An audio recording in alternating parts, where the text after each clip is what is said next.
దీంట్లో వచ్చే ప్రయత్నం చేస్తారేమో తెలియదు. ఏది చేసినా అసలు పవన్ కళ్యాణ్ ఎక్కడ పోటీ చేస్తున్నాడు తన సీట్ అని చెప్పుకునే పరిస్థితి ఉంది. ఈ రోజు వచ్చినట్లు ఆయన ఉన్నట్లేదు అనుకుంటా. ఆయనది లేదు, తనది లేదు. ఇప్పటికే డెసిషన్ తీసుకుంటే ఎక్కడ పోటీ అని చెప్పిండాలిగా, అది రాలే. కుప్పమన్నా ఉందా? కుప్పం అనౌన్స్ చేశాడా? తను అనౌన్స్ చేశాడు. ఈయనదైతే అది కూడా చెప్పుకునే పరిస్థితి ఉన్నట్ల. కనీసం తన సీటు తను కూడా చెప్పుకోలేకపోతున్నాడు. మరి అది కూడా ఆఖరణ చంద్రబాబు నాయుడు అన్ని ఈక్వేషన్స్ చూసి ఎక్కడ పోమంటే అక్కడ పోతాడేమో తెలియదు. 24 సీట్లు జనసేన పోటీ చేస్తానని చెప్పి పవన్ కళ్యాణ్ అన్నారు సార్, కానీ 5 సీట్లు మాత్రమే ప్రకటించారు. అంటే మిగతా సీట్లో క్లారిటీ లేరా, అభ్యర్థి లేరా? చెప్తున్నా కదా, మిగిలిన సీట్లు చంద్రబాబు నాయుడు డిసైడ్ చేయాలి. అది జనసేన కూడా ఈయనే ఇవ్వాలి. అసలు ఫస్ట్ థింగ్ 24 సీట్లు, అసలు 175 వైఎస్ఆర్సీపీ నిలబడినాం. 2014 మాకున్న ఇది వచ్చి 18 సీట్లలో పోటీ చేయడం ఒకటే. అంతకుముందు పులివెందుల ఇది గెలుచుకోవడం. అలాంటిది 2014లో ఎన్నికలకు మొత్తంగా ప్రిపేర్ అయ్యాం. అంతకుముందు స్థానిక సంస్థలు కానీ అంటే రాజకీయ పార్టీ విశ్వసనీయత కలిగిన నాయకుడు ఉంటే ఆ పార్టీ స్ట్రక్చరు 175 కాన్స్టిట్యున్సీలు 175 పెట్టాము. తెలంగాణలో కూడా ఎక్కడైతే మేము వద్దనుకున్న చోట కూడా కొన్ని చోట్ల పెట్టాము. 6% ఓట్స్ ఆ రోజు తెచ్చుకున్నాం పోటీ. ఇందులో ఒక పార్టీ ఎట్లుండాలి రాజకీయ పార్టీ అనేది జగన్మోహన్ రెడ్డి గారు చూపిస్తే, ఒక అవుట్ఫిట్ ఏదో పెట్టుకుని ఇది రాజకీయ పార్టీ అని చెప్తున్నది ఏదైతే జనసేన అంటున్నారో, ఇంత దరిద్రంగా ఇట్లా కూడా ఉంటారా అనేది చూడాలంటే ఆయన్నే పవన్ కళ్యాణ్ గారిని చూస్తే కనపడుతుంది. అందుకోసమే మీరు గమనిస్తే పార్టీ స్ట్రక్చరు ఏర్పాటు చేసుకోవడానికి కానీ 175 నియోజకవర్గాల్లో ఒక ఇన్ఛార్జిని పెట్టుకునే ప్రయత్నం కానీ, అలాగే పార్టీ తరఫున కింద కమిటీలు వేయడం కానీ ఎందుకు చేయలేదంటే రేపు డిమాండ్ పెరుగుతుంది, చంద్రబాబు నాయుడుకి ఇబ్బంది కలుగుతుందని. జస్ట్ ఊరికే పార్టీ పేరు, గాజు గ్లాస్ గుర్తు ఈ రెండు పెట్టుకున్నాడు. అండ్ నేను ఇంతకుముందు అన్నట్టు 100% ఓన్డ్ సబ్సిడరీ కింద చంద్రబాబు నాయుడు అందరినీ డిసైడ్ చేస్తాడు. ఇక్కడ విమర్శలను అక్కడ తీసుకెళ్లొచ్చు. అది ఇంకా ఆలోచించుకోవాల్సింది ఈయన మీద హోప్ పెట్టుకుని పవన్ కళ్యాణ్ మీద ఇన్నాళ్ళు కలలు గంటూ వచ్చిన వాళ్ళు ఎవరన్నా ఉంటే వాళ్ళు ఆలోచించుకోవాలి. వాళ్ళ పరిస్థితి ఏంది, వాళ్ళకి ఆఖరికి ఏమి ఇది అవుతుంది అనేది వాళ్ళు ఆలోచించుకోవాలా. ఇప్పటికైనా రియలైజ్ కావాలా. అంటే ఇలాంటి చంద్రబాబు నాయుడుకు లేకపోవడం, 175 స్థానాల్లో ఇన్నాళ్లు అధికారంలో ఉన్న తెలుగుదేశం పార్టీ 175 స్థానాలకు అభ్యర్థులను డిక్లేర్ చేయలేకపోవడం, అందులో ఇంకోరిని తీసుకొచ్చి 24 స్థానాలు వాళ్ళకి అనగడం, ఆ 24లో కూడా ఎవరు అనేది చెప్పలేకపోవడం. అంటే ఎంటైర్ థింగ్ ఈజ్ ఫ్లూయిడ్. ఇందులో బీజేపీలో కూడా ఒకవేళ పొత్తు కుదిరితే ఈయన పంపిస్తాడు అనుకుంటా, తన అభ్యర్థులనే పంపిస్తాడు. సో మాస్టర్ ప్లానింగ్ ఆయన చేస్తాడు. దాని నుంచి దీని నుంచి అనేది ఆయన. బీజేపీ గురించి చంద్రబాబు మాట్లాడలేదు సార్, కానీ పవన్ కళ్యాణ్ మాత్రం బీజేపీ ఆశీస్సులతో సీట్లు ప్రకటిస్తున్నాం అంటున్నారు. ఏం మాట్లాడాలి? ఆయన పోయి కలిసి వచ్చాడు కదా, కలిసి వచ్చాడు. ఆ తర్వాత ఫీలింగ్స్ వస్తున్నాయి. పవన్ కళ్యాణ్ అన్నదాన్ని వీళ్ళెవరు డినై చేయట్లే. సో బీజేపీతో పొత్తు అర్జెంటుగా పెట్టుకోవాలనే దాంట్లో, అలాగే కాంగ్రెస్ వరకు ఇండైరెక్ట్ ఫైనాన్సింగ్ చేయించైనా వైఎస్ఆర్సీపీ ఓట్లు ఏమైనా చీల్చగలమనేది అది కూడా ఆలోచిస్తున్నాడు. ఓవర్వెల్మింగ్ గా వైఎస్ఆర్ కాంగ్రెస్ పార్టీకి జగన్మోహన్ రెడ్డి గారికి ఉన్న పర్సెంటేజ్ ఆ పాజిటివ్ ఇది అయితే కనుపుతుందో దాంట్లో ఏమాత్రం చిన్నది డెంటిన్ చేయాలన్నా వీలవుతుందేమో అని అన్ని రకాలుగా ఆయన ప్రయత్నం చేస్తున్నారు. ఇందులో పాజిటివ్ అజెండా కానీ, రాష్ట్రానికి ఇది చేయగలను కానీ, లేకపోతే రాష్ట్రానికి 14-19 మధ్య ఇది చేశానని చెప్పుకోగలిగిన ఇది కూడా ఏది లేకపోవడం ఆయన దౌర్భాగ్యం. అలాంటి ఎత్తిపోయిన కేసుకు సబ్సిడరీ కింద పోవడం ఈయన బలహీనత, ఈయన దారిద్ర్యం ఇది కనపడుతుంది దాంట్లో.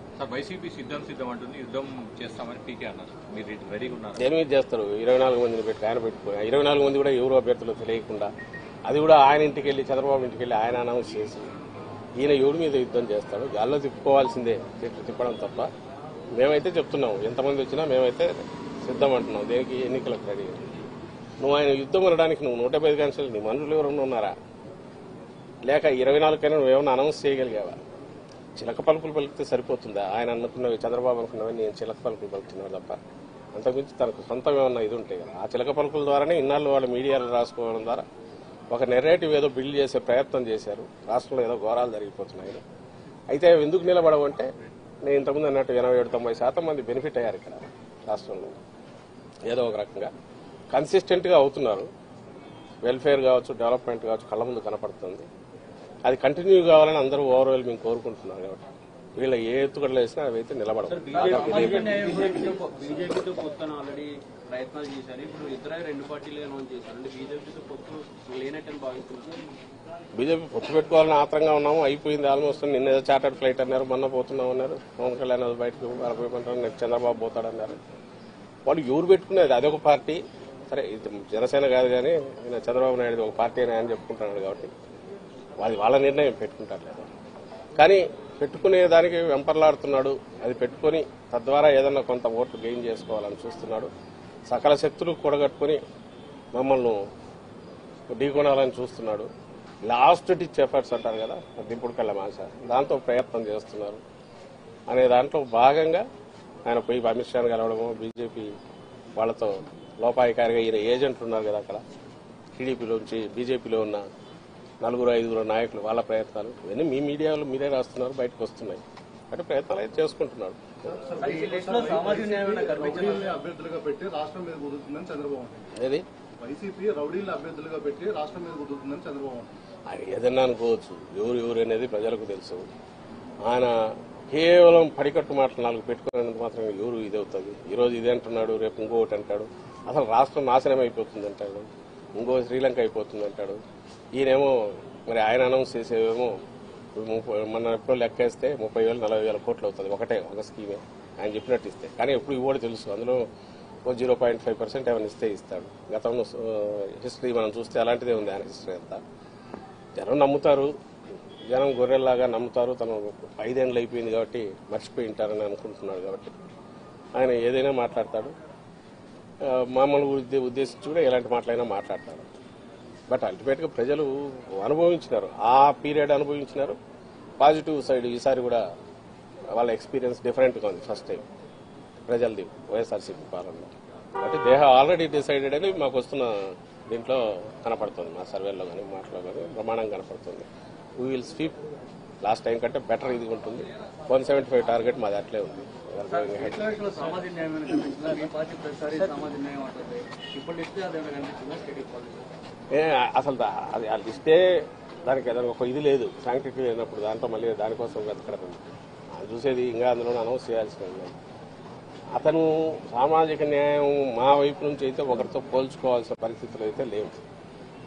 ఈయన క్రియేట్ చేసిన బెంచ్ మార్క్ ఏదైతే ఉందో జగన్మోహన్ రెడ్డి గారు, అది దాని దగ్గరికి రావాలంటే వీళ్ళ వల్ల జన్మలో కాదు. ఎందుకంటే వీళ్ళు ఎప్పుడు ఆ తరహా ఆలోచించలే. సోషల్ ఇంజనీరింగ్ గురించి ఆ ధైర్యము చేయలే. ఒక జగన్మోహన్ రెడ్డి గారు ఎందుకు చేయగలిగారంటే ప్రజలతో డైరెక్ట్ ఆయన దీంట్లోకి వెళ్ళిపోయారు. అండ్ ప్రజలు ఆయన్ను పూర్తి నమ్ముతున్నారు, విశ్వసించారు. ఇట్లాంటి నాయకుడు మాకు కావాలంటున్నారు కాబట్టి ప్రజల ఆకాంక్షలను అర్థం చేసుకున్నారు కాబట్టి ఆ బ్యాలెన్సింగ్ సోషల్ ఇంజనీరింగ్ అనేది ఆయన సక్సెస్ఫుల్ చేయలేదు. వీళ్ళ చేత ఏమవుతుంది, వీళ్ళు పెట్టుకున్నదంటే నానా గజాట్లో పడి ఎట్లా అన్ని అతుకులు వేసుకుని ఎట్లా రావాలని వీళ్ళు చూస్తున్నారు. ఆ ప్రయత్నం కూడా చేయలేరు. ఒకవేళ చేసేట్టు లేక అంకెల్లో చూపాలని చూసినా జగన్మోహన్ రెడ్డి గారు చేసింది ఒక పోటీ దగ్గరే కాదు, మొత్తం ఎంటైర్ స్పెక్ట్రంలో చేస్తూ వచ్చారు. జీవితాల్లోనే మార్పు అట్లా తీసుకొచ్చారు. నామినేటెడ్ పోస్టులు కానీ మిగిలినవి కానీ క్యాబినెట్ దగ్గర నుంచి కింది వరకు జెడ్పీలు కానీ లోకల్ బాడీస్ ఇవన్నీ చూసినప్పుడు వీళ్ళెక్కడ తట్టుకుంటారు, వీళ్ళెక్కడ పోటీ మాట్లాడారు. మన ఊరికే పిగ్మీలాగా ఎట్లా మరుగుజుల్లాగా ఉండాల్సింది తప్ప ఆ విషయంలో సోషల్ ఇంజనీరింగ్ అంతకుమించి అయితే వాళ్ళు చేయగలిగింది.